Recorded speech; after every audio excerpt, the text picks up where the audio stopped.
lihat sekarang dulu dari zamannya Dr. Cipto Mangunkusumo itu selalu mempunyai sensitivitas politik yang tinggi terhadap keadaan.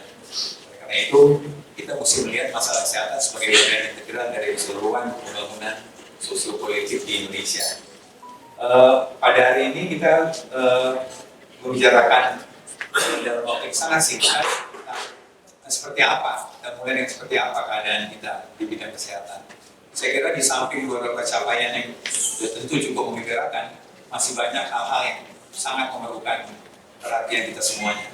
Yang pertama, indikator yang paling gampang secara objektif untuk melihat keadaan derajat kesehatan suatu bangsa adalah usia harapan hidup. Usia harapan hidup kita ini sekarang ini di bawah Singapura. Singapura sih nggak usah bicarakan, kita pasti di bawah Singapura. Tapi kita masih di bawah Thailand, kita di bawah Vietnam, kita di bawah Brunei sekarang. Artinya apa? Walaupun kita juga meningkat usia harapan hidup kita, tapi usia harapan hidup itu relatif dibandingkan tetangga kita dengan GDP yang barangkali kadang-kadang juga sama dengan kita, atau saya kira angka itu masih terlalu jelek sebenarnya usia harapan hidup kita ini. Kedua, kalau bidang risiko kesehatan kita bicara tentang pencegahan dan faktor risiko dan juga pengobatan. Ini juga memperlihatkan hal yang sangat perlu diperhatikan. Yang pertama, saya nggak mau bilang kegagalan, tapi saya susah mencari kata-kata lain selain daripada bagaimana kita mendapatkan data dari riset kesehatan dasar bahwa lebih dari 90% orang Indonesia itu konsumsi buah dan sayurnya itu di bawah standar. Artinya apa? Artinya kita nggak mencegah penyakit sebenarnya. Itu yang paling sederhana. Kemudian faktor resiko lain kita lihat apa? Rokok. Angka kita sekarang 70% angka merokok kita yang paling tinggi di dunia untuk dewasa. Kemudian penyakit TBC kita nomor 2 atau nomor 3 di dunia. Jadi sebenarnya belum kita ngomong stunting. Dan yang terakhir supaya kita cepat yang besar-besar lagi saya sebutkan, yaitu angka cerita tentang equity atau pemerataan.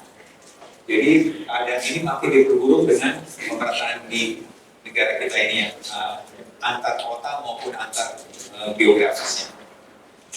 Akar masalahnya apa sebenarnya kalau seperti itu? Saya nggak akan bicarakan yang sangat teknis seperti makan siang gratis dan sebagainya ya. Saya pikir kita mesti cari akar permasalahan. Itu kita akan berdebat panjang tentang itu, tapi yang saya ingin sampaikan bahwa akar permasalahannya adalah soal sistem sebenarnya. Sistem kesehatan nasional kita yang masih sangat lemah. Apa sih gampang sistem kesehatan nasional tadi? Angka pencegahan penyakit yang berkurang, angka untuk pengobatan juga dari data penyakit juga masih jauh dari harapan kita. Itu harus kita sebutkan. Tapi yang paling penting kita lihat di sini adalah bahwa sistem kita itu betul-betul hospital sentris. Semuanya itu rumah sakit. Dan itu bukan mindset para pejabat saja, mindset masyarakat pun akhirnya juga terjadi seperti itu. Nah, yang paling pokok kalau masalah sistem, perbaikannya apa? Ya perbaikan sistem. Yang pertama apa yang kita bisa kerjakan? Nah, dan harus kita kerjakan. Yang pertama kesadaran bahwa masalah kesehatan ini nggak bisa dipecahkan oleh orang kesehatan sendiri sama sekali. Ada masalah yang sangat jelas, yaitu masalah yang kita bilang social determinant of health, yang menentukan derajat kesehatan suatu bangsa. Yaitu apa? Masalah sosial, masalah ekonomi, masalah komersial, masalah lingkungan, yang lebih dari 60% dianggap mempengaruhi derajat kesehatan suatu bangsa. Itu yang pertama. Oleh karena itu, dalam setiap polisi-nya, mestinya pemerintah memperhitungkan masalah kesehatan ini sebagai dampak terhadap kesehatan. Bukan hanya pada waktu pandemi COVID. Sekarang saatnya seperti kita. Nah, akar permasalahan ini tidak terjadi hanya karena COVID. Angka-angka tadi yang saya sebutkan, banyak angka itu angka sebelum COVID sudah seperti itu. Jadi kita betul-betul harus memecahkan masalah ini. Yang kedua, kita masuk dengan prioritas pembangunannya apa? Prioritas pembangunannya adalah masalah pembangunan kesehatan dasar, yaitu primary healthcare. Apa itu? Sederhananya adalah yang kita sehari-hari temukan di mana tempat, yaitu di puskesmas, mengobati dokter umum dan sebagainya, itu yang merupakan suatu hal yang sangat-sangat penting kita prioritaskan. Ini sudah dibuktikan secara jelas evidence-nya atau data ilmiah bahwa ini yang harus ditempuh. Tapi ini memerlukan, di Indonesia digaungkannya sudah lama, tapi implementasinya masih sangat jauh. Dan ini memerlukan komitmen politik, komitmen anggaran yang sangat jelas. Dikatakan bahwa 1% dari GDP harus diarahkan kepada pembangunan kesehatan dasar. Tapi kenyataannya apa? Malah pada undang-undang kesehatan yang baru ini tidak disebutkan secara eksplisit prioritas itu. Bahkan kedua, mandatory spending yang 5% sekarang malah dihapuskan. Oleh karena itu, ini hal-hal yang mestinya kita perjuangkan. Saya kira yang terakhir, saya lihat Pak Maneka udah berdiri soalnya. Perhatian khusus pada manusianya. Manusianya siapa? Justru manusianya itu ada dua. Satu masyarakat dalam bentuk apa? Partisipasi masyarakat, yaitu kader kesehatan. Thailand, angka kematian COVID-nya 1/5 dari kita. Karena apa? Karena dia punya kader kesehatan masyarakat yang kuat. Dan yang kedua, yaitu tenaga kesehatan yang bekerja di layanan primer, yang bekerja di puskesmas, yang bekerja di daerah terpencil. Saya kira dua ini yang memerlukan perhatian kita agar supaya kita bisa. Dan terakhir, kita para ilmuwan, guru besar, mahasiswa, dan praktisi harus bergerak bersama publik luas untuk memastikan pembangunan kesehatan nasional menjadi prioritas. Karena apa? Karena Undang-Undang Dasar kita menyatakan bahwa kesehatan adalah hak seluruh rakyat. Terima kasih. Terima kasih. Kata kuncinya bergerak dan bersama. Selanjutnya adalah Prof. Andreas Santoso dari IPB. Silakan. Terima kasih. Sampurasun. Rahayu. Sedikit saja. Di Oktober sampai November 2014, saya membantu Pak Jokowi dan Pak JK di tim transisi untuk menyusun konsep kedaulatan pangan. Lalu sepanjang 27 tahun terakhir ini saya banyak bergerak di jaringan tani kecil, dan ternyata konsep yang dulu kami susun ternyata semakin lama semakin menjauh. Jadi itu, ini yang ingin saya ceritakan. Nah, saya akan baca saja supaya nanti waktunya cukup. Yang pertama, pembangunan pertanian pangan periode 2013 sampai 2023 itu diawali dengan berbagai program besar. Urusan pangan itu urusan yang seksi, karena tadi Bu Tuti juga menyinggung juga masalah harga beras naik. Yang pertama, target swasembada jagung kedelai 2015 sampai 2017 melalui Upsus Pajale. Kedua, swasembada gula nasional 2015 sampai 2019. Ketiga, swasembada bawang putih 2017 sampai 2019. Rice Estate yang isu yang amat sangat seksi kan. Selepas debat cawapres, Merauke seluas 1,2 juta hektar itu rencananya tahun 2015 sampai tahun 2019. Dan Food Estate tahun 2020 ketika Presiden menyikapi pernyataan FAO bahwa dunia akan mengalami krisis pangan hingga sekarang. Lalu yang kedua, semua program tersebut gagal. Sayangnya semua program tersebut gagal. Produksi padi selama pemerintahan saat ini 2014 sampai 2023 justru menurun rata-rata sebesar 1% tiap tahun. Yang menyebabkan stok awal beras tahun 2023 sangat tipis, sehingga Indonesia harus mengimpor beras berapa? 3,06 juta ton. Impor terbesar selama 25 tahun terakhir. Kok malah gitu? Kita mencapai rekor impor terbesar. Jadi selama 25 tahun terakhir.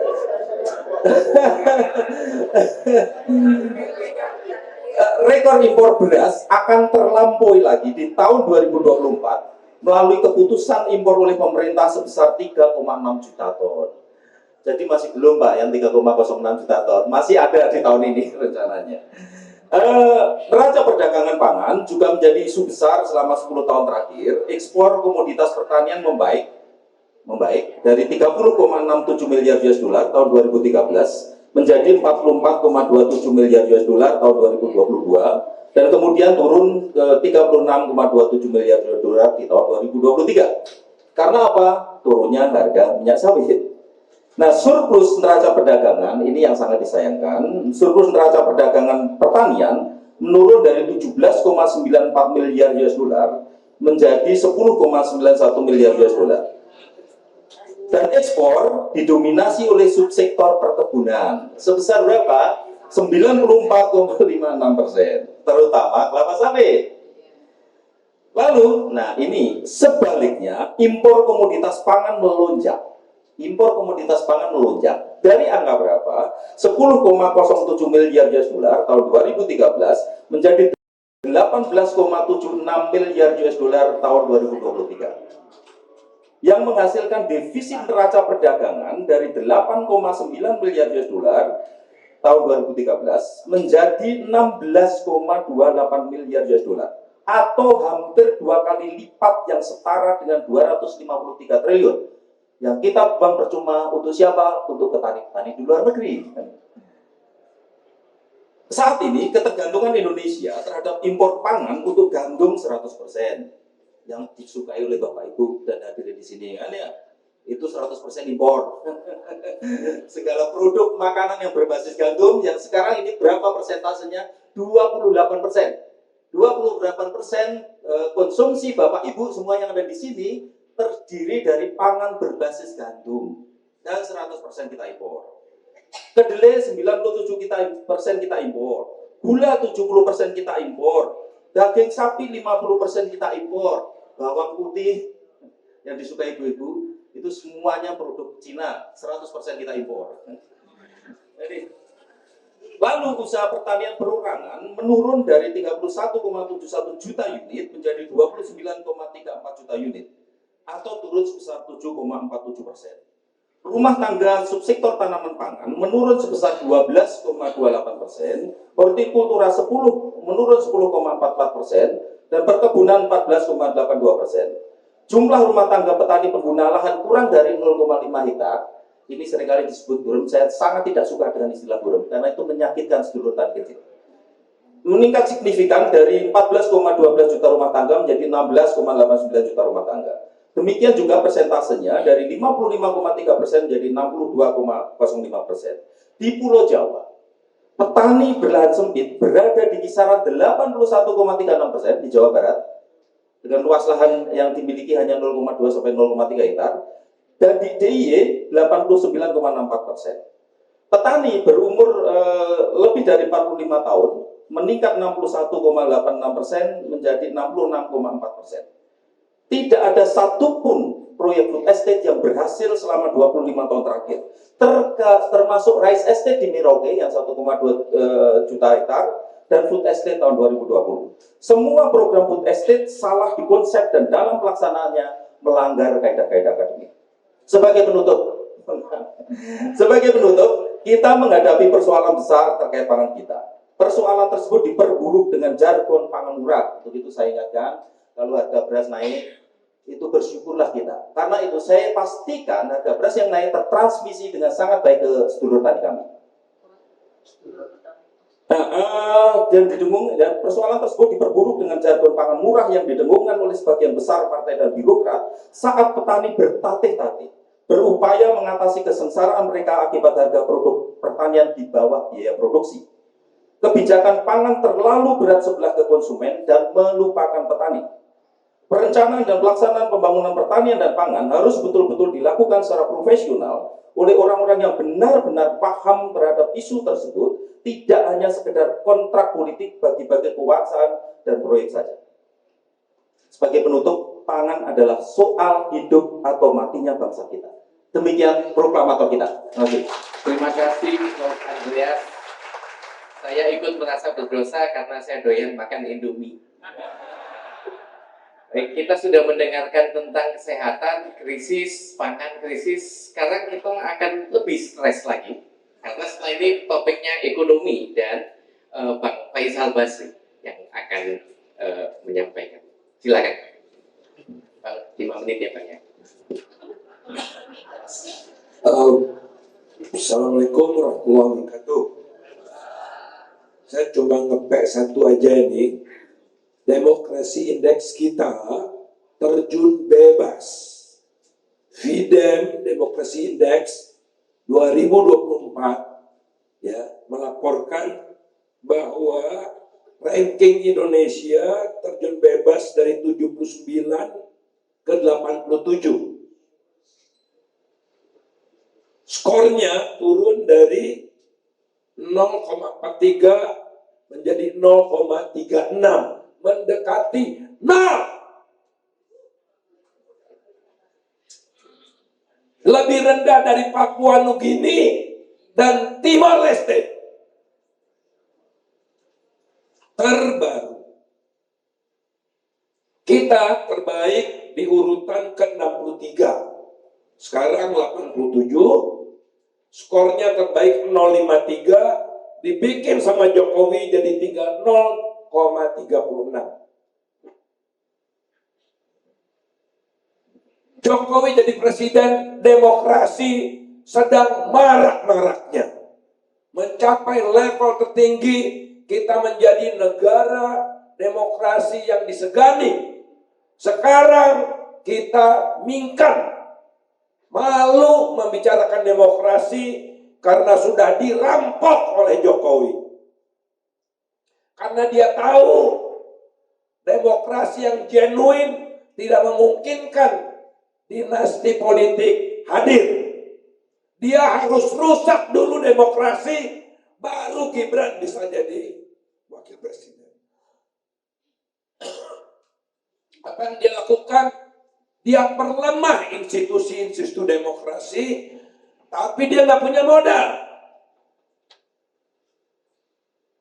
Apa yang dia lakukan? Dia rangkul para konglomerat. Dia ajak dalam kekuasaan, penguasa dengan pengusaha dalam satu badan.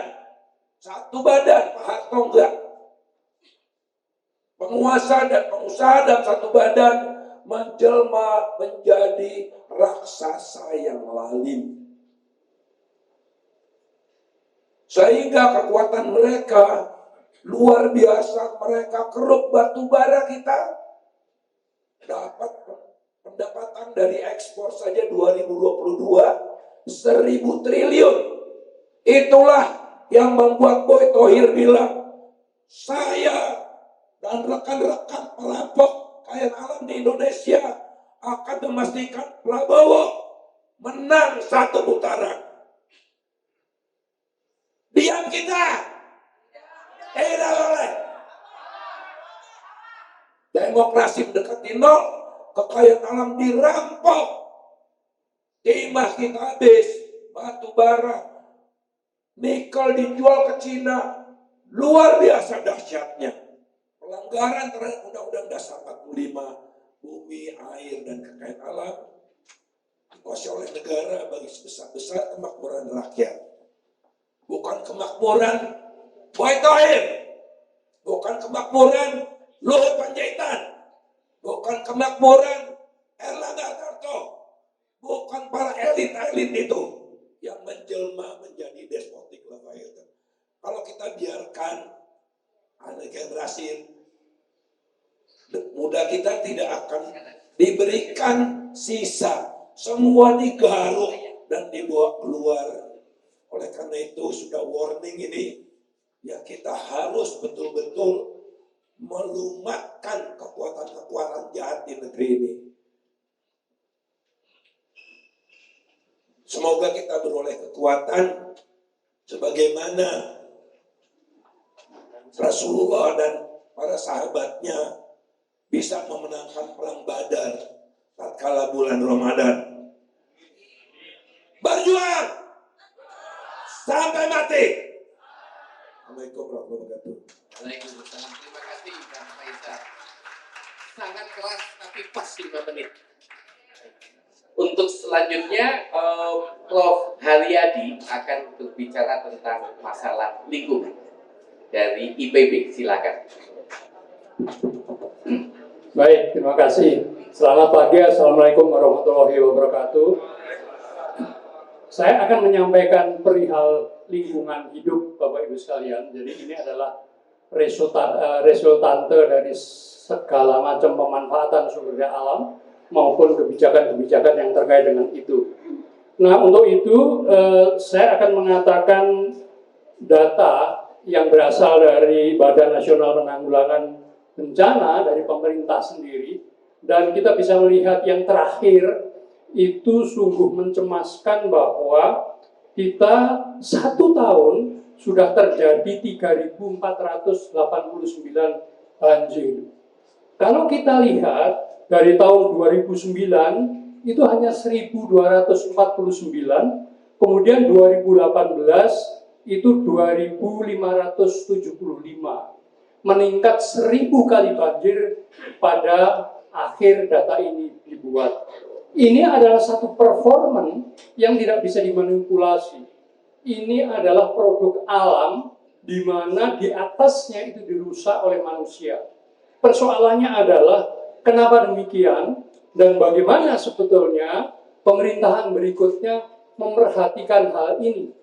Kita tahu bahwa pemerintah sebelumnya menggabungkan dan memperlemah kapasitas dari organisasi lingkungan hidup nasional.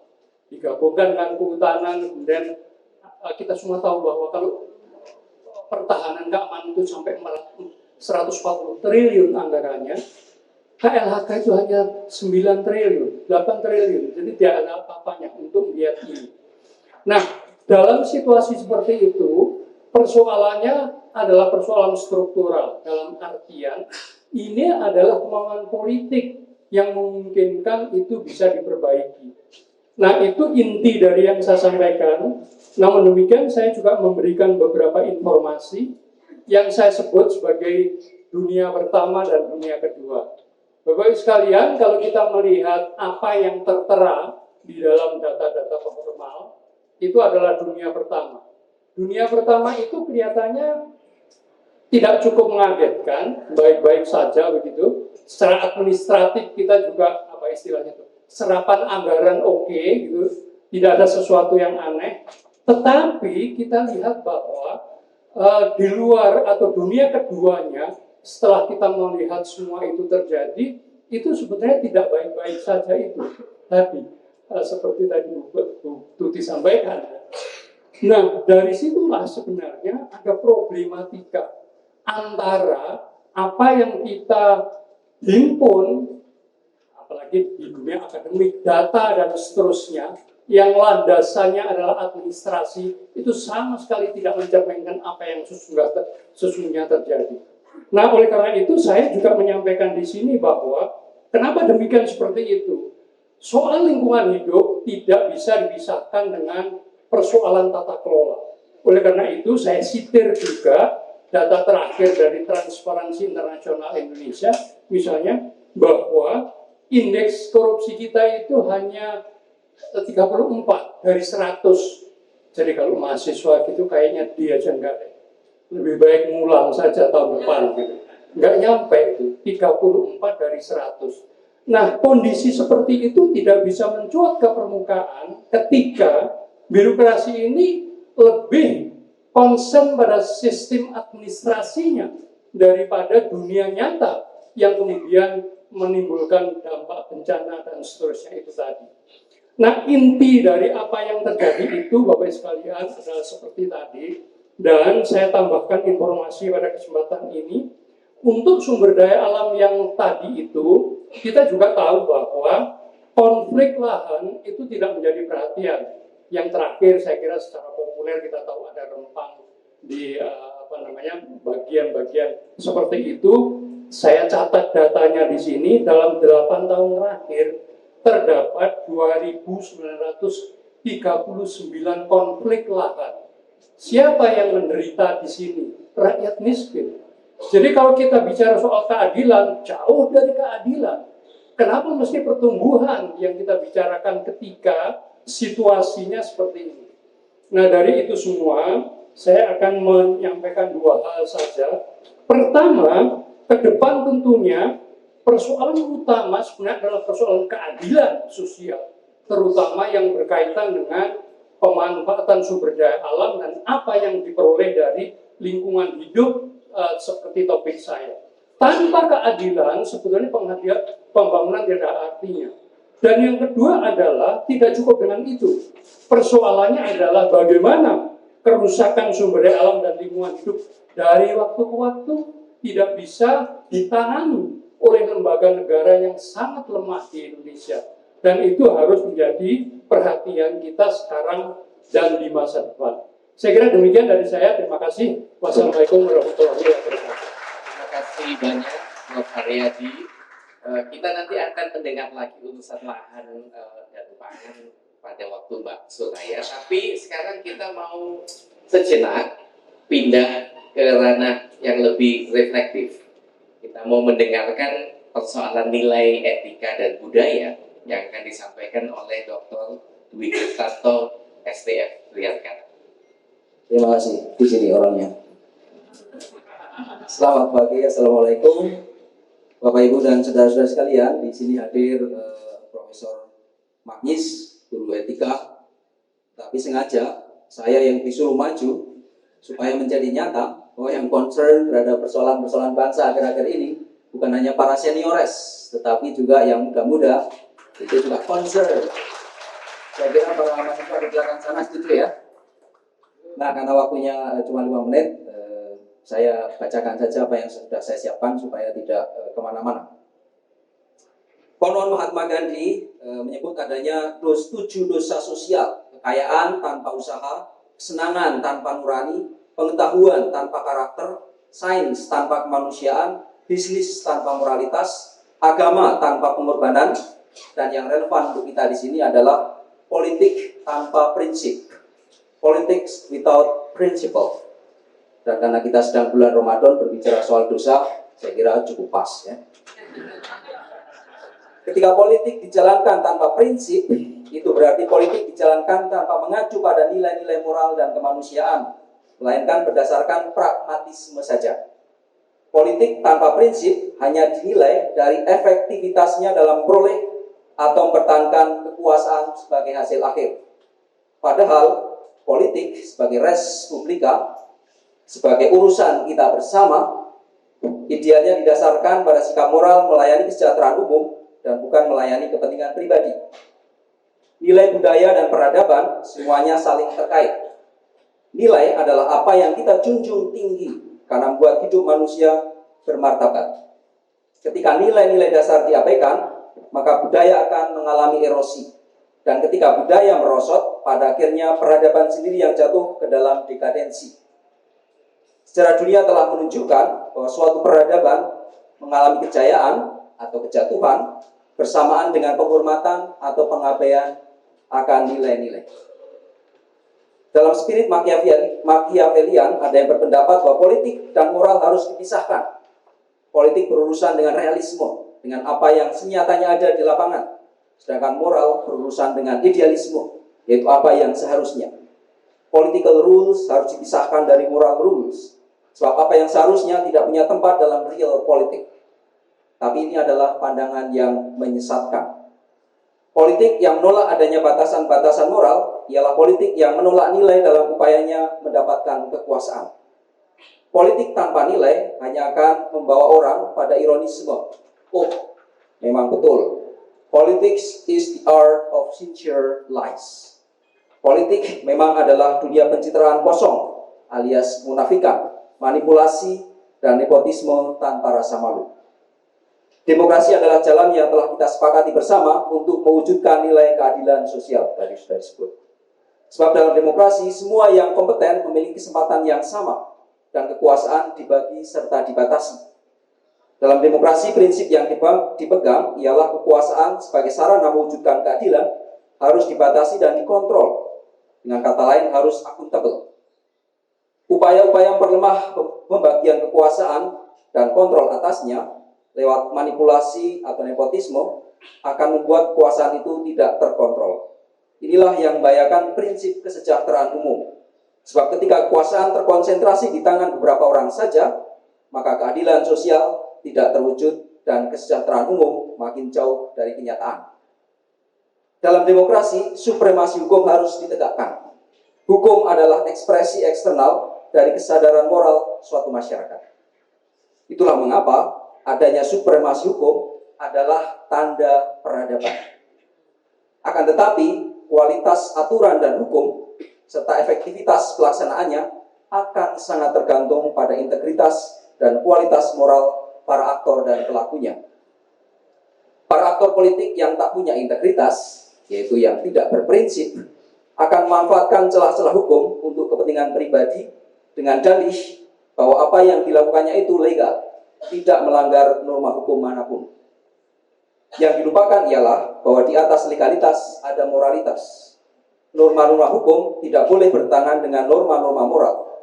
Itulah mengapa orang Romawi kuno sudah mengatakan lex injusta non est lex. Hukum yang tidak adil itu bukan hukum sama sekali. Ini karena di atas hukum ada nilai keadilan. Dengan pragmatisme, politik tanpa prinsip mengedepankan hasil dan kerap mengabaikan asas fair play untuk mencapai hasil tersebut.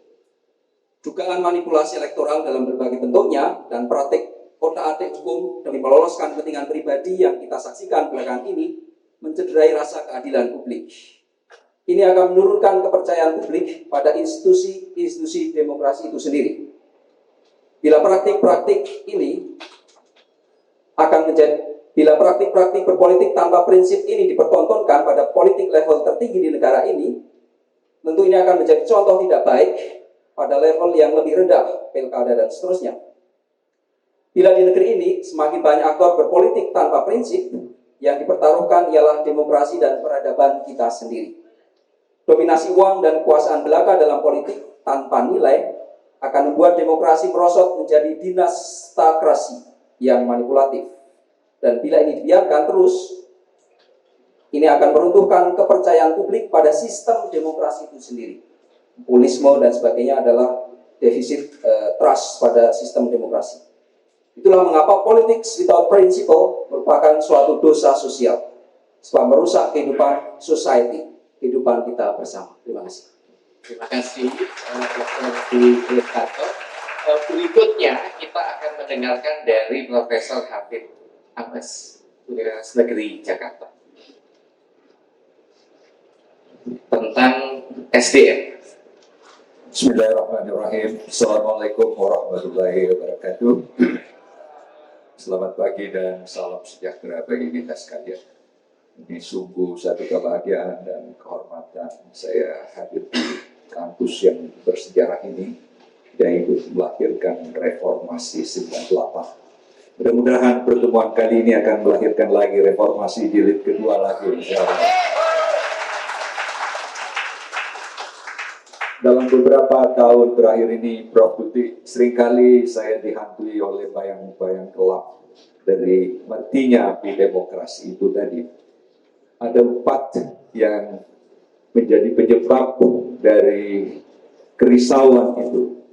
Menurut Bang Dunia dalam bukunya Indonesia Rising Divide, setiap detik Indonesia terancam pecah, terancam bubar. Dan mudah-mudahan kita di ruangan ini bisa mencegah hancurnya Indonesia itu. Insya Allah. Apakah kita siap untuk mencegah kehancuran Indonesia? Pertama, ada menurut Bank Dunia, ada diskriminasi terjadi di semua lini. Kita lihat, misalnya ada 4 orang Indonesia kekayaannya hampir sama dengan setengah kekayaan Indonesia, 100 juta. Dalam distribusi tanah, waktu saya ketua Komnas HAM, saya hitung-hitung ada seorang tanah yang dikuasai 5,2 juta hektar. Tapi dikoreksi oleh Profesor Husnul, ternyata itu 9 juta hektar. Luas Jakartanya 66.000 hektar. Dapat dibayangkan kekayaan orang ini itu. Jadi di semua lini. Yang kedua yang menyebabkan Indonesia terancam bubar, kualitas SDM-nya rendah sekali. Tidak bisa bersaing di sektor ekonomi modern. Dia lapuk dari dalam. Karena mutu pendidikan kita pernah tercatat oleh Liga Global terburuk di dunia. Dapat dibayangkan paradoks 20% APBN, amanat konstitusi, 612 triliun setahun. Dapat dibayangkan rekor kemarin 2022 PISA, skor Indonesia untuk bidang sains itu bahkan menurun dari 2018. Vietnam keempat terbaik di dunia 2018. Coba kita lihat, Indonesia menurun. Kemana anggaran 20% APBN itu? Ternyata ada lagi publikasi Bank Dunia, spend better or spend more, spend better. Jadi duit dibelanjakan aja tapi tidak ada hasilnya. Dan ada lagi publikasinya, How Indonesian Government Spend Their Budget on Education. Ternyata 20% dari APBN itu 612 triliun, ya, 86% dipakai untuk kesejahteraan, honor-honor pejabatnya, segala macam. Itu untuk kesejahteraan. Yang menetes ke siswa tidak ada, gitu kan. Di Vietnam hanya 41%, rata-rata di dunia di bawah 50%. Finlandia hanya 51%, kita 86%. Dan menurut Bank Dunia ada 32 kabupaten itu sekitar 90% duit pendidikan dipakai untuk kesejahteraan. Itu sebabnya mengapa kita lihat beberapa kabupaten di Papua 89%. Saya baca tadi pagi di Antara, itu belum bisa membaca menulis.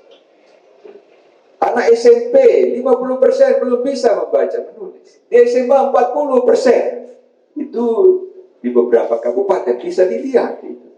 Ini 20% anggaran pendidikan kita tidak ada manfaatnya bagi penguatan sumber daya manusia Indonesia.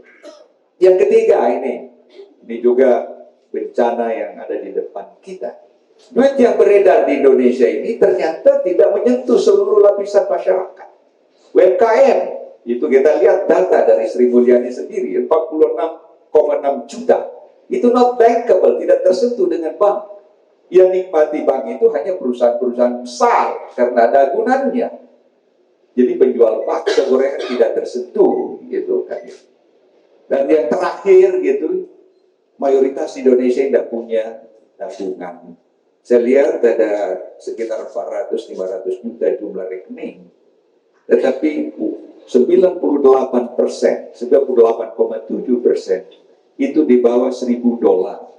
Itu 2018. Sekarang ini menurun. Tabungannya hanya kalau $1.000, data 2018 itu hanya sekitar 13 juta. Sekarang ini hanya 1,9 juta tabungan rata-rata. Tapi 129.000 ini tabungannya di atas 5 miliar dan meningkat setiap tahun. Saya lihat dalam bisnis news gitu ya, 24% setahun. Jadi keterpecahan ekonomi kita luar biasa kaya miskin ini. Saya kira solusinya ada dua. Saya ingin Bapak Ibu kita semua warga kampus, jangan kita berduka cita selama-lamanya kalau negara ini bubar seperti prediksi Bank Dunia. Itu mari kita lihat pengalaman Afrika Selatan. Waktu Mandela jadi presiden, dia buat Equity Act, undang-undang pemerataan, tanah yang dikuasai kulit putih, kasih ke kulit hitam. Yang kedua ada broad-based black economic empowerment. Perhatikan mereka itu. Ini bayangkan, 46,6 juta ke atas Sri Mulyani not bankable, tidak tersentuh dengan kasih dong. Masanya 2000 dan itu umumnya duitnya dibawa lari ke luar negeri. Dan perlu juga kita lihat pengalaman Malaysia memberdayakan bumi putranya. Saya kira mungkin dua negara ini perlu menjadi idola kita untuk kembali sebagai negara yang punya Pancasila. Terima kasih. Assalamualaikum warahmatullahi wabarakatuh. Terima kasih. Berikutnya masih dari Universitas Negeri Jakarta, yaitu Dr. Ubedillah Badrun tentang politik dan masyarakat.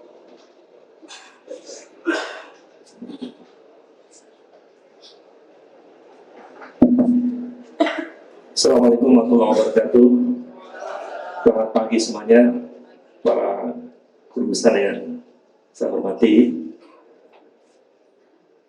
Ada banyak senior di sini saya kira, dan ini yang luar biasa juga mahasiswanya banyak sekali yang datang. Terutama buat Gen Z juga hadir yang luar biasa di sini. Saya sebetulnya tadi hampir meneteskan air mata karena apa yang disampaikan oleh para guru besar. Lalu di seberang sana ada yang mengatakan bahwa kita adalah residu politik.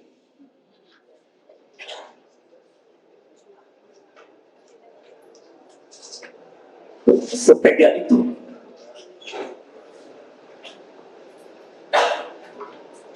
Lalu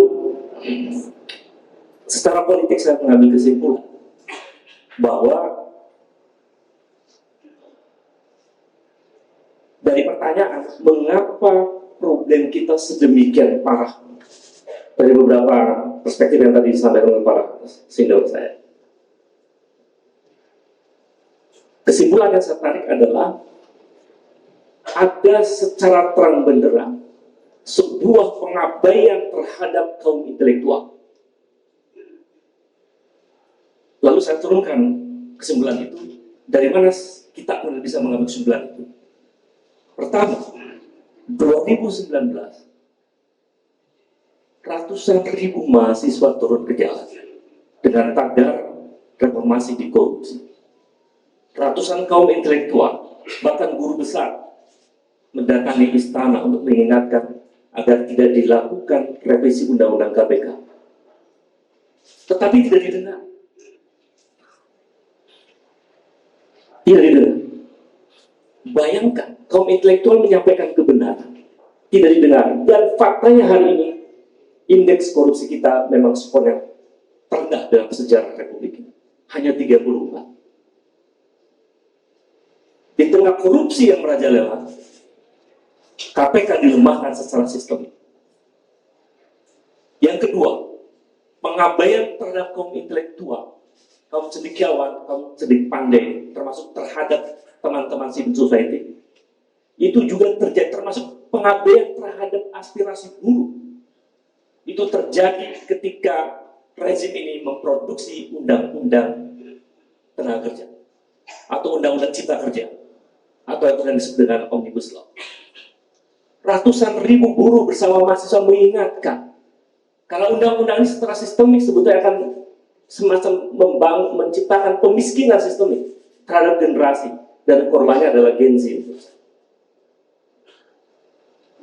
Ratusan ribu buruh bersama mahasiswa mengingatkan itu, jangan lakukan itu. Bahkan sekelas Profesor Emil Salim mengingatkan itu agar jangan disahkan undang-undang yang sangat bermasalah. Tapi tengah malam dengan buru-buru undang-undang yang disahkan, itu pengabaian paling melecehkan kaum intelektual.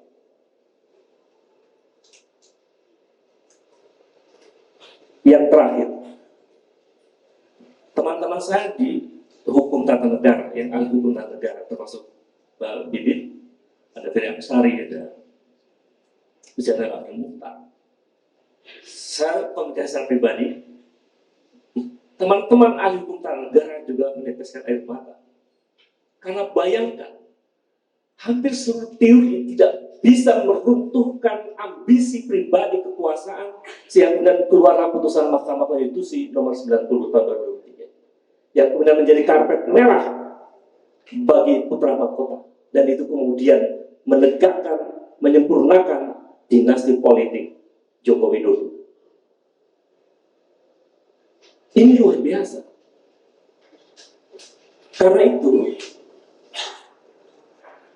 apa kesimpulan penting dalam perspektif politik? Saya meyakini ini yang kemudian disebut sebagai neo-authoritarianism. Satu model praktek otoritarian dengan gaya baru yang dibangun oleh sebuah proses dalam politik disebut sebagai populisme. Ya, dari wong cilik, dari gorong-gorong, lalu seolah-olah dia merasa bahwa dia dipilih oleh mayoritas bangsa ini, lalu dengan cara itu dia bisa melakukan apapun. Menurut saya, ini persoalan yang sangat serius. Apalagi dengan data-data yang trennya sangat menurun. Misalnya dari demokrasi, saya cek di Freedom House, itu turun hampir 9 poin.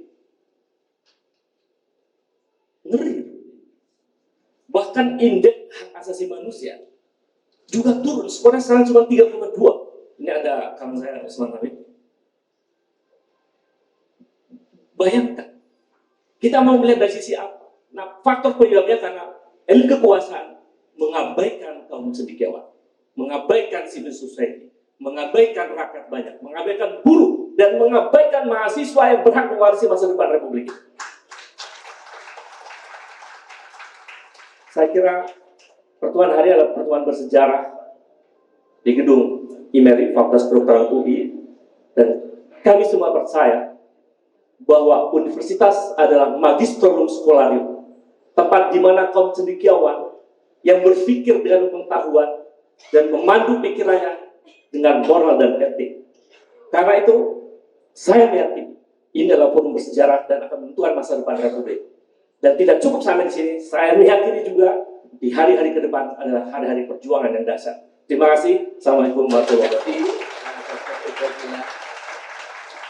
Baik, Mbak Bivitri Susanti dari Cendera akan bicara tentang hukum. Terima kasih. Selamat siang, 5 menit. Assalamualaikum warahmatullahi wabarakatuh. Ibu dan Bapak sekalian, kalau Ibu dan Bapak, kawan-kawan, adik-adik mahasiswa bersedih karena mendengar banyak cerita dari sektor pangan, dari sektor pertanian, dari sektor ekonomi, maka saya harus bilang dengan penuh kegeraman, kegelisahan, dan kemarahan bahwa semua itu dilegitimasi oleh hukum. Saya mau bilang bahwa hukum, Ibu dan Bapak sekalian, selama paling tidak 9 tahun belakangan ini bukan lagi atau tidak lagi bisa kita maknai sebagai keadilan. Hukum semata-mata adalah soal pasal-pasal dalam undang-undang, soal putusan pengadilan, dan soal aparat penegak hukum berseragam. Bukan keadilan. Hukum memang agak mengerikan, karena dia sebenarnya membangun ketaatan dengan daya paksa. Kan begitu ya, Ibu dan Bapak sekalian. Melalui sanksi, melalui keharusan yang punya dampak atau akibat hukum, perdata, administrasi. Kita nggak bisa dapat tanah karena tanah yang kita duduki nenek moyang kita karena sekedar kita tidak punya KTP. Dan mungkin kita tidak punya KTP sekedar karena kita agamanya tidak dikenali oleh negara, atau kita adalah bagian dari masyarakat adat yang susah mendapatkan hak atas tanah. Semua akibat hukum. Hukum juga melegitimasi kekuasaan melalui aturan main ketatanegaraan. Sehingga hari-hari ini kita disibukkan oleh undang-undang pemilu. Kita disibukkan oleh angka kemenangan. Seakan-akan demokrasi adalah soal angka. Padahal demokrasi lebih dari angka. Demokrasi adalah soal kekuasaan yang harus dibatasi. Jadi begitulah negara hukum dulu sebenarnya mulai diperkenalkan oleh para filsuf. Ketika kita berbicara bahwa negara harusnya adalah soal hak asasi warga dan pembatasan kekuasaan. Bukan soal pasal-pasal dalam hukum, bukan soal angka kemenangan dalam pemilu, tapi soal hak warga dan pembatasan kekuasaan. Makanya demokrasi akan selalu gaduh. Demokrasi yang baik adalah demokrasi yang gaduh. Demokrasi yang terlalu tenang, menurut saya adalah otokratisme yang terselubung. Karena orang-orang dilarang melawan, orang-orang dilarang mengkritik. Dan karena itu, Ibu dan Bapak sekalian, sebenarnya saya sedang membuat studi yang memotret autocratic legalism di Indonesia. Bagaimana kritik terhadap kekuasaan, pembatasan terhadap kekuasaan melalui lembaga-lembaga negara sebenarnya sedang dimatikan. Makanya namanya autokratik, sebenarnya autokratisme yang didukung oleh legalisme. Karena kita diajarkan di kampus-kampus, di sekolah-sekolah untuk taklid buta terhadap hukum tanpa mengkritik hukumnya adil atau tidak. Maka dengan atas nama hukum, misalnya DPR mati sebagai orang atau lembaga yang harusnya menyeimbangkan kekuasaan. Tidak pernah lagi ada hak angket sejak 2017. Presiden mau mematikan KPK. 2 minggu pada 2019 revisi Undang-Undang KPK keluar. Presiden ingin memberikan konsesi yang bagus untuk para pemilik tambang batu bara. 6 hari revisi Undang-Undang Minerba keluar. Presiden ingin memindahkan ibu kota ke IKN. 21 hari undang-undangnya dikeluarkan begitu saja oleh DPR. Satu, DPR. Kedua, MK. Lihat sendiri revisi Undang-Undang KPK yang dibiarkan, Perpu Cipta Kerja, dan lain sebagainya. Yang ketiga, masyarakat sipil yang juga kritiknya dibungkam. Dan yang keempat, juga KPK itu sendiri yang sudah dibunuh. Itu yang saya potret sebagai autocratic legalism di Indonesia. Karena waktu saya sudah tinggal 1 menit, saya ingin bilang Ibu dan Bapak sekalian bahwa saya mengatakan ini semua bukannya saya mau mengajak Ibu dan Bapak kemudian langsung tidak taat pada hukum. Bukan itu. Tapi saya mau bilang begini, 3 hal. Pertama, kita harus kembalikan gagasan negara hukum pada soal pembatasan kekuasaan dan hak kita sebagai warga. Negara tidak akan hadir tanpa warga. Dari dulu kita belajarnya begitu, nggak kebalik. Bukannya warga untuk negara, tapi negara untuk warga. Bukannya, kalau kata Pak Sacipto Raharjo, bukannya manusia untuk hukum, tapi hukum itu untuk manusia. Jadi kita kembalikan gagasan itu dengan lebih kritis untuk melihat hukum, terutama ketika hukum bersandingan dengan kekuasaan. Dan yang kedua, kita harus menggali alternatif-alternatif hukum, baik dalam hukum formal, ruang-ruang politik, dan termasuk untuk ruang politik seperti hak angket yang memberikan kejelasan pada warga tentang dugaan-dugaan penyalahgunaan kekuasaan yang luar biasa besar. Dan yang ketiga, bagaimana kita menggali hukum alternatif terhadap hukum yang tengah mengalami kejumutan seperti ini. Misalnya untuk mengadakan pengadilan rakyat bagi kekuasaan yang terlalu disalahgunakan oleh Jokowi. Nah, izinkan saya menggunakan detik-detik terakhir untuk membacakan satu pidato Muhammad Hatta tentang tanggung jawab moral kaum intelijensia pada hari alumni 1 UI 11 Juli 1957. Sebentar saja, dan saya kira ini saya sangat kagumi. Sekalian untuk menggugah hari-hari ini kita akademisi berdiri di sini, Hatta mengatakan, 30 tahun yang lalu, berhubung dengan ancaman Nazi Hitler, Julian Benda menulis suatu buku yang menggemparkan tentang pengkhianatan kaum intelektual.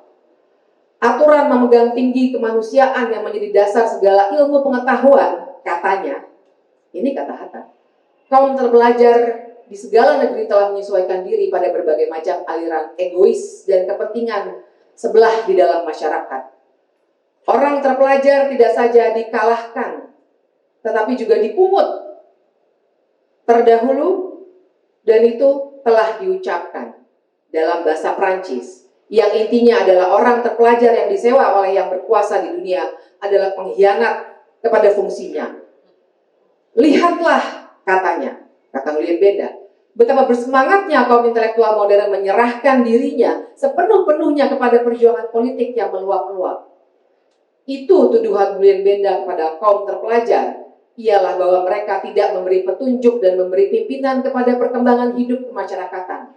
Malahan menyerah diri kepada golongan yang berkuasa yang memperjuangkan kepentingan mereka masing-masing. Aturan memelihara persaudaraan segala bangsa berdasarkan kemanusiaan, kaum terpelajar ikut serta mempertajam pertentangan bangsa yang menjadi sebab timbulnya perang.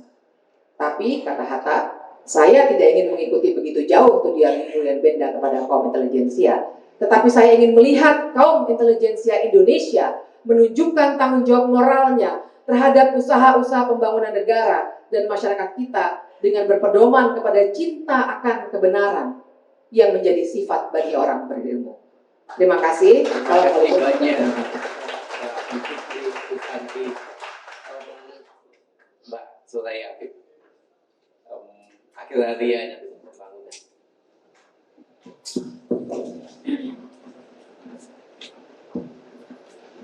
Terima kasih. Ini menarik, ada 2 perempuan di antara sekian laki-laki. Ini menunjukkan bahwa sebenarnya nggak ada perempuan-perempuan hebat di sini. Oke, saya berterima kasih pada pagi ini diberi kesempatan. Sebenarnya ada beberapa yang sudah juga diadres ya oleh beberapa ini, tapi saya ingin membacakan apa yang saya dan beberapa banyak pihak concern, yaitu kajian tentang ketimpangan. Nah, jadi sebenarnya sejumlah ilmuwan itu sudah mengingatkan bahwa ketimpangan ekonomi adalah salah satu yang krusial dalam demokrasi. Demokrasi tidak akan berlangsung dengan baik di negara yang ketimpangan ekonominya tinggi. Nah, itu dasar dari kenapa salah satunya demokrasi kita itu tidak berjalan dengan baik.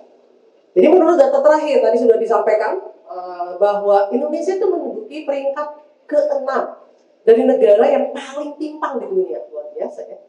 Di antara negara Asia Tenggara, Indonesia itu adalah negara yang tertinggi laju ketimpangannya antara kelompok terkaya dan termiskin. Jadi di antara Asia Tenggara kita yang terburuk sebenarnya.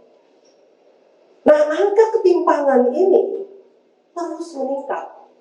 Data BPS itu sudah menunjukkan itu, ya. Jadi pemerintah sendiri sudah menunjukkan data-datanya. Jadi kita mau gimana lagi, bukan data civil society ya. Nah, kebijakan yang menggunakan paradigma pembangunan dengan cara menggusur adalah salah satu kebijakan yang berkontribusi meningkatkan laju ketimpangan dan kemiskinan. Di antara semua sudah ditunjukkan dengan pertanian dan segala macam itu yang menurun ya. Nah, kita harus peduli dengan praktek penggusuran di desa maupun di kota atas nama pertumbuhan ekonomi nasional. Pertumbuhan ekonomi yang tinggi tidak otomatis menjawab masalah ketimpangan dan kemiskinan. Tadi sudah juga ditekankan. Contohnya ini hilirisasi nikel. Itu kan yang dibangga-banggakan sebagai pertumbuhan ekonomi tinggi ya. Nah, ini studi dari ekonom dan BPS sendiri justru bilang angka kemiskinan di tempat-tempat di mana tambang nikel itu berada, justru kemiskinannya meningkat. Hilirisasi nikel tidak banyak menguntungkan masyarakat, lebih banyak menguntungkan segelintir elit dan politik yang mengatasnamakan pembangunan nasional. Jadi hilirisasi buat siapa sebenarnya?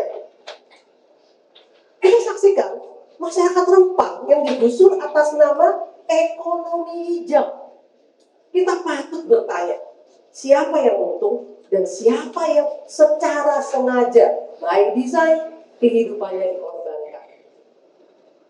Nah, dari semua itu yang untung adalah orang-orang kota yang diimingi subsidi kalau mau beli mobil listrik. Sementara rakyat Rempang dan rakyat di tempat lainnya, baik masyarakat adat atau lokal, dapatnya tanah mereka dirampas, mereka digusur, kehidupannya hancur.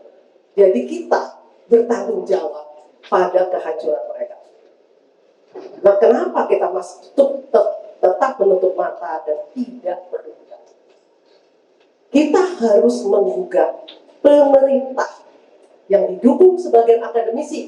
Saya harus juga menggugat sebagian akademisi ini yang mengatakan pertumbuhan ekonomi yang tinggi akan otomatis mengatasi ketimpangan dan kemiskinan. Tidak. Itu sudah jelas pandangan menyesatkan, rakyat dibodohi dengan pandangan itu. Nah, justru ini yang sering kali berlangsung. Kapitalistik sistem untuk bisa berkembang memerlukan orang-orang miskin agar bisa dipaksa untuk bekerja sebagai buruh murah.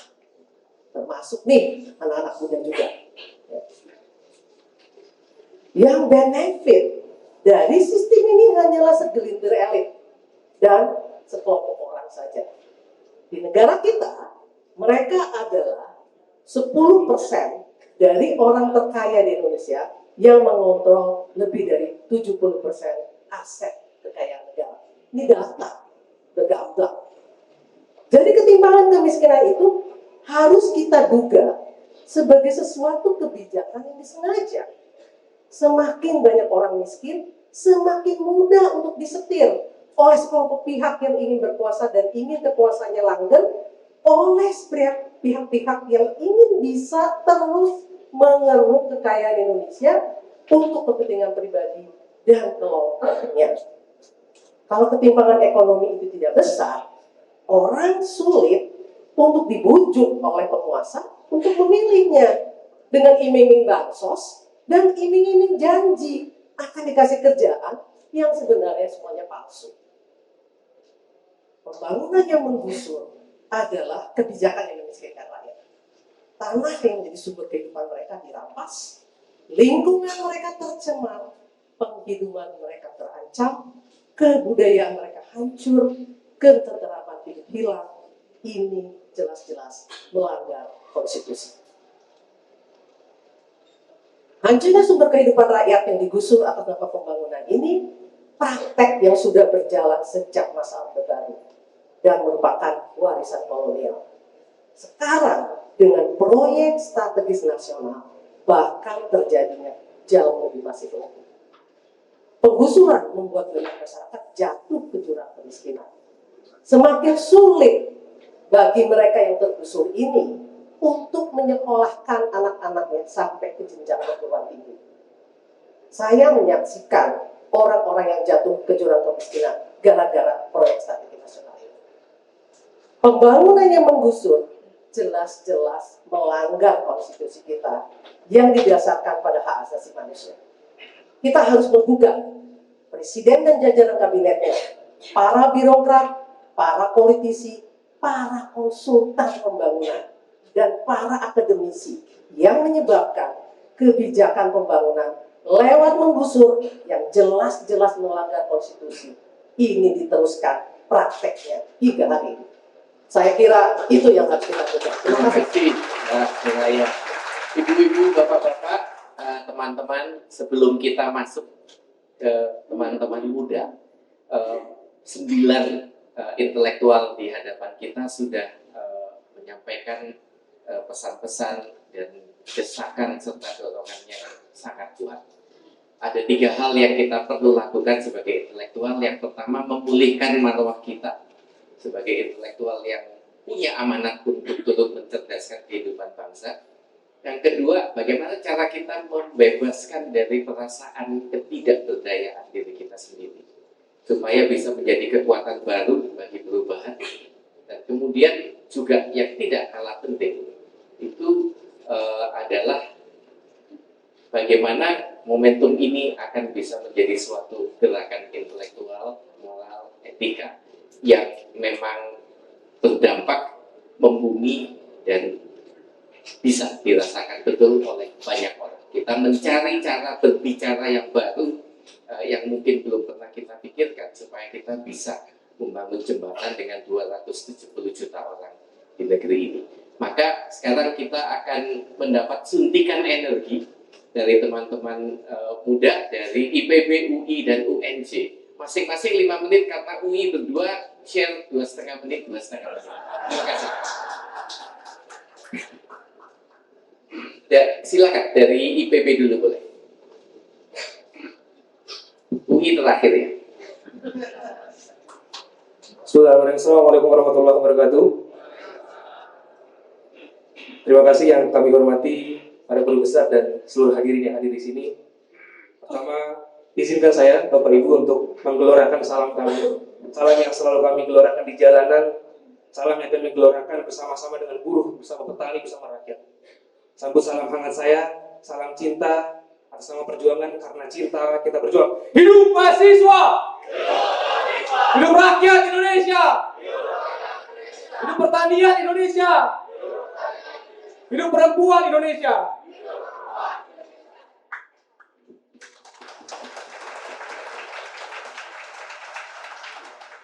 Hari ini saya turut prihatin, saya turut bersedih melihat bangsa ini semakin hari semakin tidak jelas arahnya kemana. Pemerintah hari ini tidak becus mengurus negara, ugal-ugalan hingga bangsa ini semakin sekarat. Dan pemerintah harus segera bangun dari mimpi buruknya, dari tidur lelapnya, agar bangsa ini tidak jadi hancur. Guru besar kami sudah mengatakan dengan seksama, dengan tempo juga yang singkat, tegas, berarah, sumber juga yang jelas, tapi sama sekali tidak mendapatkan respon yang baik. Kemudian kepada siapa mereka harus mendengar? Kepada siapa mereka harus berpihak? Kepada siapa mereka menjalankan amanat konstitusi ini selain kepada rakyat? Bapak Ibu semuanya, bangsa ini 78 tahun merdeka, usia yang cukup tua. Tapi dengan hari ini, sampai dengan hari ini, bangsa ini masih belum menjadi negara maju. banyak PR-PR yang harus dilakukan oleh pemerintah.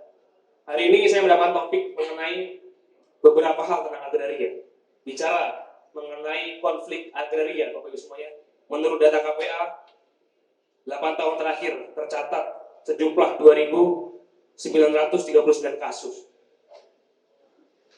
konflik agraria di seluruh Indonesia. Bayangkan, izin bercerita sedikit Bapak Ibu semuanya, saya adalah mahasiswa yang tumbuh besar dari keluarga petani. Bapak saya petani, kakek saya petani, mungkin kakek buyut saya juga petani, tapi saya kurang mengenalnya. Seluruh badan saya di sini adalah keringat petani. Saya hadir di sini atas nama petani. Selama saya pulang, saya sering bercerita dengan ayah saya. Pak, bagaimana hasil pertaniannya? Oh, pupuk mahal nih. Pemerintah ugal-ugalan. Tidak bertanggung jawab, kami tidak mendapatkan harga gabah yang pas. Kami tidak mendapatkan harga pupuk yang murah. Kami tidak mendapatkan obat-obatan yang dapat dijangkau. Mereka bertanya pada saya juga, tetangga-tetangga saya. Saya mengatakan, sabar dulu Pak. Apalagi yang bisa saya katakan Bapak Ibu semuanya, selain itu. Kalau bicara mengenai ketahanan pangan dan swasembada pangan, tapi pemerintah sama sekali tidak berbicara ataupun tidak memihak pada para petani, maka itu semuanya omong kosong.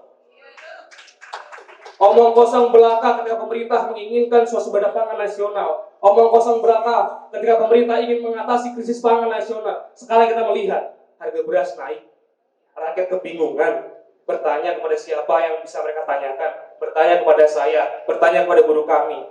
Sedangkan dalam komunikasi publik pemerintah yang mengatakan ini udah mendekati lebaran, harga sudah biasa naik. Omong kosong. Ini adalah bukti konkret bahwa pemerintah sama sekali tidak bisa membawa negara ini. Pemerintah tidak bisa menerapkan prinsip-prinsip berkeadilan. Pemerintah tidak berpihak pada rakyat dan hanya membentangkan karpet merah pada korporasi. Dari konflik agraria akhirnya melahirkan kerusuhan lingkungan dan melahirkan kerusakan sumber daya alam. Rakyat Rempang yang tadi juga sudah disampaikan harus mengalami pergusuran, dibenturkan dengan aparat. Keadilan macam apa yang ingin ditegakkan? Kalau rakyat yang sudah 200 tahun lama tinggal di Rempang harus kehilangan tanahnya. Kalau mereka kehilangan tanahnya, maka bukan hanya tanah yang hilang, budaya mereka juga hilang. Cita-cita anak-anak mereka juga hilang, harapan mereka juga hilang. Lalu apa yang tersisa? Tidak ada. Tidak ada yang tersisa. Kongkol birokrat, para pemegang kekuasaan di negeri ini juga tidak becus mengatur semuanya. Modal politik mungkin sudah dikeluarkan sangat banyak, sehingga perlu balik modal. Mereka menjual hak guna atas lahan, mereka menjual izin-izin pertambangan, sehingga menyebabkan kerusakan lingkungan. Maka saya ingin tekankan kepada kita semua, ketika kritik tidak lagi didengar, ketika suara dibungkam, akademisi juga dibungkam, rakyat direpresif, tidak mendapatkan keadilan yang seharusnya mereka dapatkan, maka kami mahasiswa hanya bisa mengepalkan tangan kiri kami dan berkata, lawan! Kita semua harus melawan. Bapak Ibu semua, kita harus melawan. Maka saya bersumpah atas diri saya sendiri, ketika nanti berjumpa dengan para pendiri bangsa ini, dan kemudian juga berjumpa dengan para penguasa hari ini, berjumpa di akhirat, saya akan katakan bahwa sebaiknya jajaran itu harus ditahan dulu. Tuhan, tolong ditahan dulu, biar kita adili, biar bangsa ini bisa mengadili. Itu saja, mungkin terima kasih. Terima kasih banyak. Langsung disambung. Silakan teman UNC. Ya, bismillah, assalamualaikum warahmatullahi wabarakatuh. Mohon izin Bapak Ibu Guru Besar, Bapak Ibu dosen dan hadirin sekalian. Terima kasih atas kesempatan dan undangannya. Sebetulnya ini menjadi salah satu tanda bagi kita mahasiswa bahwa yang muak dengan kondisi bangsa hari ini bukan hanya mahasiswa, tapi juga Bapak Ibu guru-guru kita. Jadi di sini saya akan coba berbicara tentang pendidikan, karena UNJ adalah kampus pendidikan. Dan kita sama-sama sepakat sepertinya bahwa pendidikan adalah hal paling fundamental yang dibutuhkan oleh satu bangsa. Dan hari ini pendidikan kita memiliki begitu banyak masalah. Kalau mau disederhanakan, sebetulnya yang utama adalah bagaimana akses pendidikan ini bisa digapai oleh anak-anak bangsa. Kalau mau dilihat dari jumlah sekolah yang ada itu membentuk piramida. Jadi SD sekolah dasar itu di Indonesia ada begitu banyak, ada sekitar 170.000. Tapi bangku sekolah SMA itu hanya ada sekitar 40.000. Maka jangan heran kalau banyak anak-anak yang putus sekolah, kalau banyak sikut-sikutan antar sesama murid untuk mendapatkan bangku sekolah. Belum lagi universitas negeri yang ada di Indonesia dikelola oleh pemerintah. Ini adalah seputar akses. Beberapa waktu lalu saya berkunjung ke Kepulauan Seribu dan melihat ada satu sekolah dasar, ada satu sekolah menengah pertama, tapi tidak ada satu sekolah menengah atas. Ketika saya tanya, di mana SMA-nya? SMA-nya ada di pulau lain yang lebih besar. Sungguh miris. Jadi anak-anak yang ingin sekolah SMA itu harus naik perahu ke pulau yang lebih besar, dan juga mereka menginap di sana dan pulang setiap minggunya. Ini masih di Jakarta, di Pulau Seribu. Apa kabar yang ada di pelosok negeri kita? Sangat miris. Dan juga salah satu utama yang menjadi hal yang harus diperhatikan adalah komersialisasi pendidikan. Kita tahu bahwa institusi pendidikan tugas utamanya adalah mendidik dan mencerdaskan bangsa. Namun hari ini begitu banyak institusi yang dipangkas, bahkan dihilangkan bantuannya, bantuan dana dari pemerintah, dan mau tidak mau hal ini menjadikan institusi itu harus mencari dana.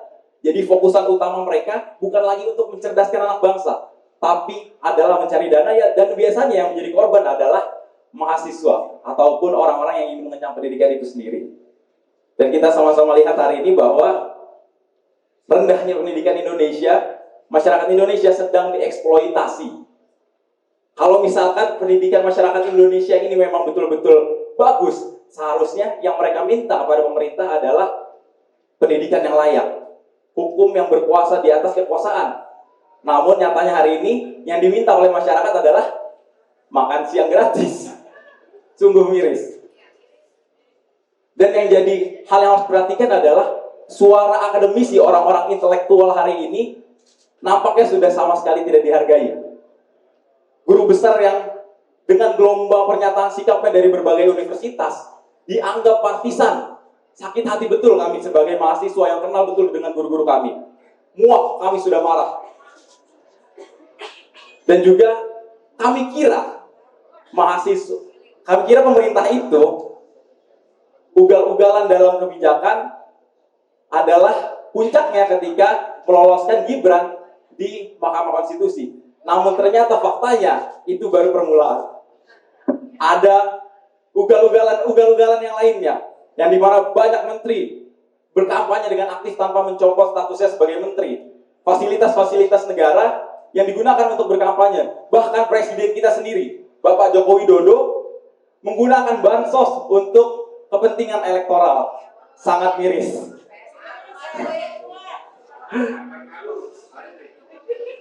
Dan apa yang mereka lakukan saat kita bersuara, saat kaum akademisi bersuara, mereka tidak mendengar kita semua.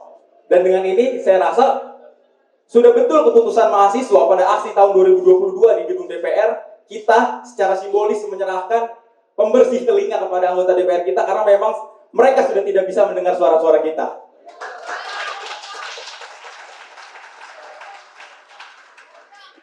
Saya harap dengan ini kita bisa sama-sama lebih memperhatikan pendidikan kita bangun masyarakat yang cerdas, yang bisa memilih pemimpin sesuai dengan kebutuhannya. Mungkin itu yang bisa saya sampaikan. Mohon maaf jika ada salah-salah kata, mohon maaf jika ada kebenaran yang saya sampaikan tapi menyakiti hati salah satu pihak.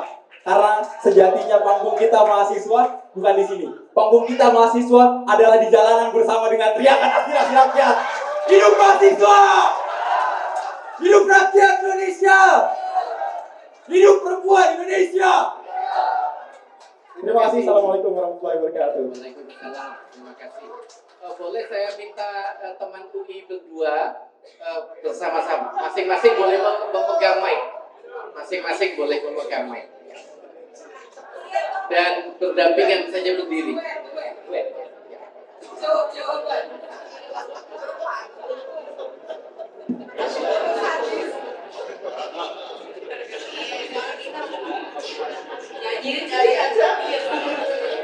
Oke, assalamualaikum hadirin sekalian. Saya agak minder berdiri di hadapan para guru besar. Mungkin izin Prof. Tuti Putih dan Prof. Sulis. Pada salah-salah mohon dikoreksi.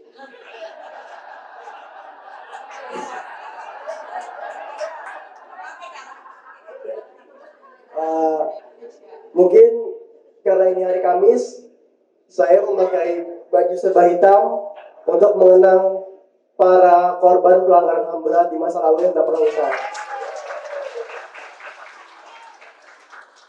Kalau saya bilang hidup korban, tolong jawab jangan diam. Kalau saya bilang jangan diam, tolong jawab lawan. Hidup korban, jangan diam. Hidup korban, jangan diam. Menurut Undang-Undang Dasar, negara kita adalah negara hukum, Reichstag. Namun, bagi pemantauan kami, PMFAUI nyatanya tidak begitu. Karena dalam beberapa tahun terakhir, banyak terjadi hal-hal yang tidak menunjukkan bahwa Indonesia adalah negara hukum. Misalnya, di Wadas dan di Rempang. Dan kasus-kasus perampasan ruang hidup lainnya, di mana aparat digunakan untuk merampas, bahkan anak kecil ditembak gas air mata sampai trauma untuk sekolah. Di mana otak para pemerintah? Kedua, pembukaan rakyat sipil dan para aktivis. Mungkin ini banyak. Mungkin dari baru-baru ini ada Pak Tadi Pakel, ada Fatih Haris yang dibuka melalui slap ataupun dengan pemidanaan, kriminalisasi dan sebagainya karena mengkritik pemerintah, karena mengkritik kebijakan pemerintah. Yang ketiga, pembentukan hukum yang sewenang-wenang. Kita bisa lihat pembentukan hukum di negeri ini dibentuk secara ugal-ugalan. Mulai dari revisi UKAP, lalu ada UU Cipta Kerja, ada RKUHP, dan lain sebagainya. Mungkin saya akan mengutip salah satu kutipan dari Prof. Herman Raja Guguk, salah satu guru besar Fakultas Hukum Universitas Indonesia. Hukum itu tidak selalu tegak, sekali runtuh. Karena ia tergantung pada tingkah laku manusia. Tugas kita adalah tegakkan ketika runtuh, berdirikan ketika rubuh. Kami, PMFAUI, akan selalu siap untuk menegakkan hukum dan mendirikan hukum itu sendiri. Mungkin kejadian akhir-akhir ini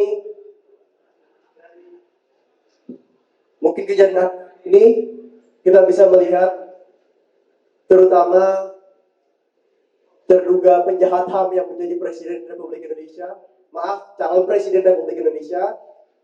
Lalu ada anak Presiden yang mengacak-acak konstitusi dan menjadi calon wakil Presiden dan menjadi pasangan calon wakil Presiden. Kami PMFAUI tidak mau memiliki presiden yang merupakan penjahat kemanusiaan dan wakil presiden yang merupakan anak haram konstitusi. Sekali lagi, mungkin terakhir dari saya, mungkin tadi sempat disinggung juga bahwa kehancuran dunia ini disebabkan oleh pemerintah yang tidak mendengarkan para intelektual, para peneliti, para guru besar. Namun bagi saya, biarkan Indonesia ini tetap berdiri, namun biarkan pemerintah yang zalim itu hancur. Terima kasih. Hidup korban!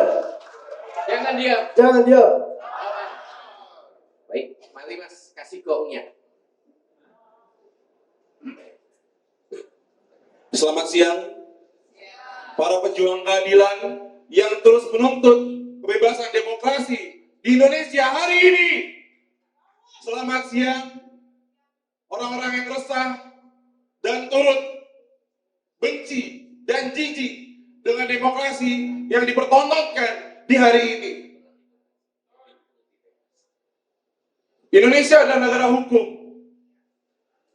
tapi dewasa ini acap kali kita lihat bahwa negara ini turut berubah menjadi negara kekuasaan. Harusnya negara hukum adalah negara yang kita cita-citakan.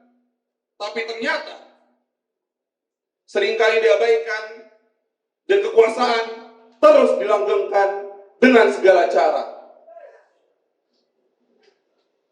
Sempat disinggung tadi bahwa integritas negeri ini, integritas pejabat-pejabat yang ada di Indonesia ini telah tererosi. Terlihat dengan data tadi bahwa kita melihat kasus-kasus korupsi Indonesia itu sampai di titik terendah 34/100. Kita mengalami stagnansi juga dibandingkan tahun lalu dan mengalami penurunan peringkat dibandingkan negara-negara lain untuk melawan dan untuk menuntaskan kasus-kasus korupsi di Indonesia. Kami kawan-kawan mahasiswa tidak sedikit mendapatkan sebuah ancaman, mendapatkan sebuah bentuk represivitas, entah dari aparat atau dari orang-orang yang tidak bertanggung jawab. Bulan lalu, saya ingat betul ada teman-teman kami yang sedang mengkonsolidasikan sebuah gerakan harus didatangi oleh teman-teman, oleh orang-orang yang tidak bertanggung jawab, preman-preman, yang kami rasa mereka adalah suruhan-suruhan dari orang-orang yang ingin merusak demokrasi di Indonesia hari ini. Lawan!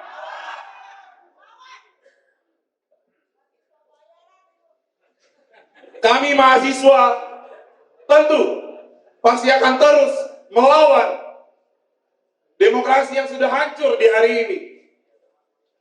Kebebasan berpendapat di Indonesia hari ini telah menyentuh titik yang cukup rendah. Kami resah dan akan terus untuk menuangkan keresahan ini dalam bentuk apapun. Bahkan hingga turun ke jalan dan melawan pemerintah yang ada di gedung sana.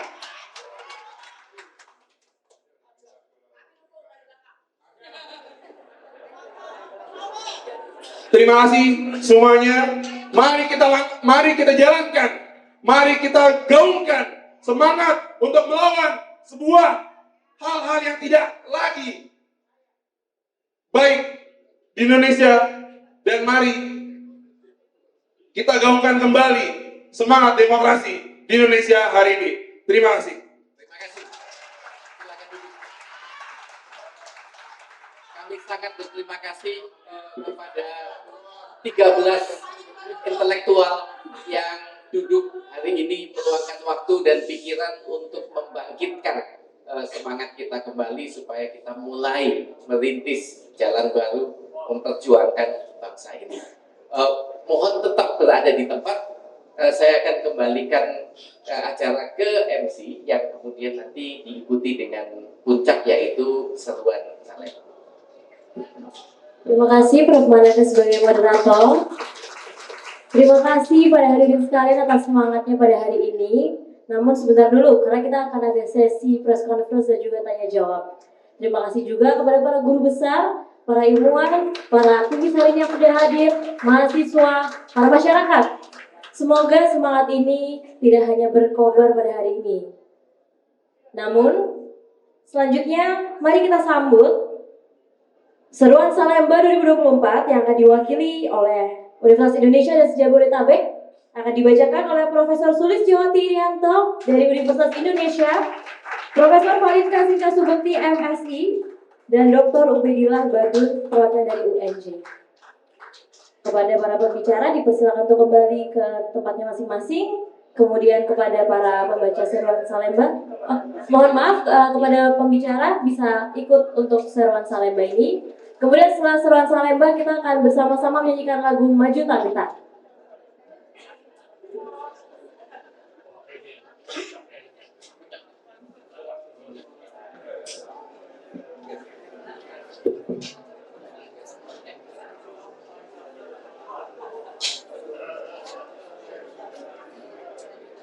Yang saya hormati para guru besar, dosen, mahasiswa, tokoh-tokoh masyarakat, 25 tahun yang lalu di kampus ini, Salemba, kami meneriakan reformasi. Tidak hanya ada Profesor Akmal Taher, Dr. Sonal Panigoro, Bang Faisal Basri, dan banyak teman-teman lain. Saya tidak menyangka bahwa hari ini kami masih harus meneriakan hal yang sama. Kami bertiga berupaya ingin mengabstraksikan apa yang kita bicarakan dari pagi ya.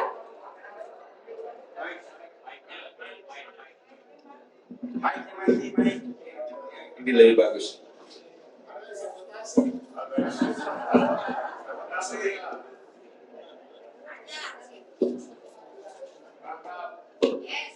Seruan Salemba 2024.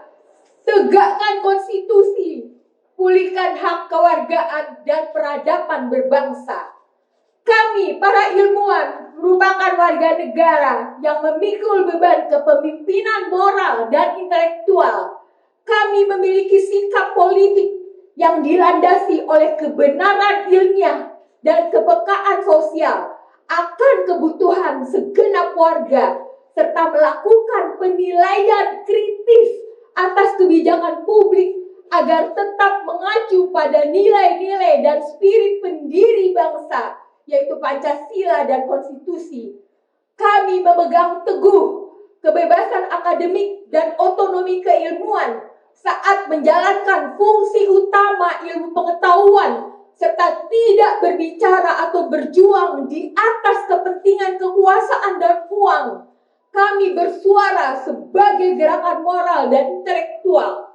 Dengan ini kami menyampaikan pendapat akademik kami atas situasi nasional dan implikasi luasnya bagi kehidupan bermasyarakat, berbangsa, dan bernegara. Pertama, konstitusi mewajibkan presiden sebagai kepala negara dan kepala pemerintahan untuk berdiri di atas semua golongan tanpa terkecuali. Namun, amanat konstitusi tersebut tidak dilaksanakan semata demi kepentingan kekuasaan. Kedua, konstitusi mewajibkan presiden untuk mematuhi hukum dan kemandirian peradilan. Dalam prakteknya, terjadi penyalahgunaan kekuasaan dengan rekayasa hukum atau politisasi yudisial yang makin meruntuhkan demokrasi. Diubahnya berbagai aturan dan kebijakan, melemahkan pemberantasan korupsi, dan merugikan hak rakyat dari bidang kesehatan, ketenaga kerjaan, hingga mineral dan pertambangan yang berakibat tersingkirnya masyarakat adat, hutan, dan kepunahan keanekaragaman hayati sebagai sumber pengetahuan, pangan, dan obat-obatan. Ketiga, instrumentalisasi bantuan sosial atau pork barrel politics dengan alasan menopang rakyat miskin nampak seperti pembiaran kemiskinan. Padahal seharusnya penghapusan kemiskinan dilakukan dengan cara seperti memperluas lapangan kerja di segala bidang, meningkatkan kapasitas penduduk usia muda agar produktif sehingga memiliki inovasi untuk menghasilkan produk sains, teknologi, kesenian, dan beragam produk budaya. Keempat, selama 10 tahun, pemerintah telah melahirkan berbagai kebijakan yang telah mereduksi substansi pendidikan menjadi urusan administrasi belaka. Para pengajar dibebani berbagai borang penilaian, sementara substansi dan profesionalisme pendidikan terabaikan. Setiap tahun, prestasi pelajar kita dalam sains, matematika, dan bahasa semakin merosot. Ini mengacu pada ranking PISA. Di perguruan tinggi, jarang ada capaian mencolok dalam bidang sains, teknologi, kesehatan, dan sosial humaniora. Oleh karena adanya pembatasan ruang gerak ilmuwan dan hambatan dana, sehingga tidak dapat menjawab kebutuhan kemanusiaan dan peradaban.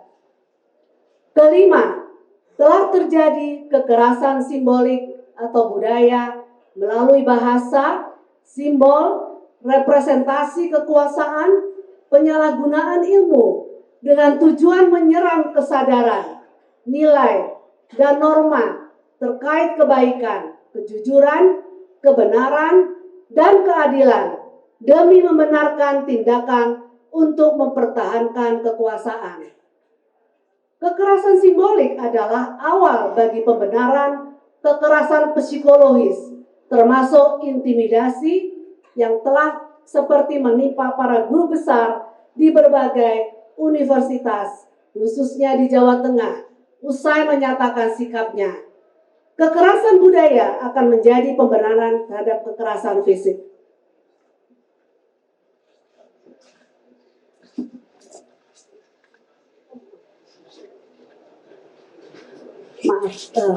Kekerasan simbolik adalah awal bagi pembenaran kekerasan psikologis, termasuk intimidasi, seperti yang telah menimpa para guru besar di berbagai universitas, khususnya di Jawa Tengah, usai menyatakan sikapnya. Selanjutnya, kekerasan budaya juga akan menjadi pembenaran bagi kekerasan fisik. Atas penilaian situasi nasional di atas, bersama ini kami menyerukan: 1. Mendesak penyelenggara negara untuk menyiapkan suksesi kekuasaan dengan cara bermartabat dan beretika demi kepentingan yang luas, yaitu bangsa dan negara. 2. Mendesak dilakukannya reformasi hukum, khususnya atas produk perundang-undangan terkait politik dan pemilu, dan berbagai peraturan perundang-undangan lain yang berimplikasi pada hayat hidup orang banyak dengan proses transparan dan akuntabel, serta tidak lagi merumuskan hukum yang substansinya mengabaikan kedaulatan rakyat. Apalagi hanya mengutamakan kepentingan segelintir orang. Apalagi satu keluarga. 3. Mendukung parlemen DPR untuk segera bekerja menjalankan fungsi-fungsinya untuk menyuarakan suara rakyat, melakukan pendidikan secara terbuka terhadap penyalahgunaan kekuasaan yang dilakukan oleh eksekutif presiden agar dapat dipertanggungjawabkan secara konstitusional. Sekali lagi, mendukung parlemen untuk segera bekerja menjalankan fungsi-fungsi menyuarakan suara rakyat, melakukan penyelidikan secara terbuka terhadap penyalahgunaan kekuasaan. 4. Mendesak penghentian intimidasi terhadap warga negara, termasuk terhadap akademisi ketika menggunakan hak berekspresi, dan mengingatkan pemerintah untuk mematuhi konstitusi dan negara hukum. 5. Mengajak warga masyarakat luas agar menjadi warga negara yang paham serta sadar akan hak-haknya dan berani mempertanyakan kebijakan publik, khususnya yang berdampak pada ketidakadilan. 6. Mengajak kepada seluruh ilmuwan dari Sabang sampai Merauke untuk tetap bekerja keras menghasilkan ilmu pengetahuan demi republik ini yang bermanfaat bagi kelangsungan hidup berbangsa dan bernegara dengan mengutamakan nilai etika, moral, serta budaya luhur yang diamanatkan oleh para pendiri bangsa. 7. Menyerukan kepada seluruh komponen bangsa untuk menjadikan korupsi, kolusi, dan nepotisme sebagai musuh bersama. Demikian, terima kasih. Mungkin kita teriakan bersama-sama, hidup rakyat Indonesia, hidup perempuan Indonesia, hidup petani Indonesia, hidup buruh Indonesia, hidup para pekerja profesional Indonesia.